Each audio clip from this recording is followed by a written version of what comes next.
So magandang umaga mga kaibigan. Tayo ngayon mamumuti tayo ng talong. Ating pang ulam, sabay na lang natin yung pambenta para meron tayong pang budget. Yan. Habang yan. Ako po yung namumuti dyan is medyo nag-aambon-ambon. Nag-ulan-ulan po dito sa amin.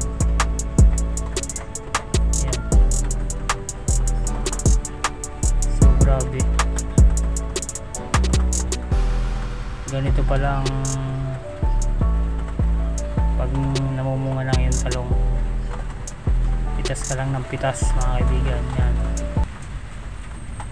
So sa bandang huli, nga grabe, bigla na lang ako nagulat dyan. Namimili po ng bangan nyo na lang po mga kaibigan. Ito na pati sa pambenta. Yan. Tayo po yung namumuti.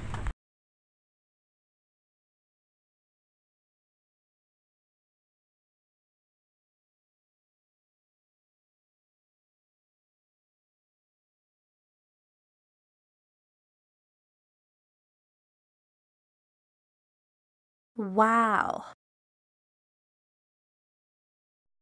So habang namumuti ako ng sili, so bigla akong nagulat. Nakita ako sa aking talong. Grabe, ano nangyari dito? Nagulat na lang ako yan. Ano nangyari? Natumba siya. So natumba nga po siya mga kaibigan dahil ang lakas po ng ulan kanina. So kahapon po pala ako ay nagtalas po ako ng mga mga dahon yan, saka ako nag-abono ng karang araw. So yan, sobrang lakas po ng ulan. Nabuhal po ang mga puno. Yan nga po, nabuhal. Bubuhalan na po yung mga puno mga kaibigan, no? So grabe, oh.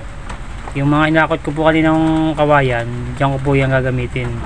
Akin po siyang pinambakod. So ganito po yung aking ginawang nagposte po ako, tapos binaong ko, tapos binadakan ko po siya ng alambre. Yan po mga kaibigan, binatakan ko po siya ng alambre. Yan, tapos tinali-tali ko po sa alambre yung mga puno po ng aking talong. Yan po yung aking ginawa na remedyo. So sobrang daming papunan, mga nakabuhal po. Yan. So dahil ako po nilalamig na lang ako, kaya hindi ko po siya natapos. Binalikan ko na lang po siya mga kaibigan. Yan po, sobrang dami.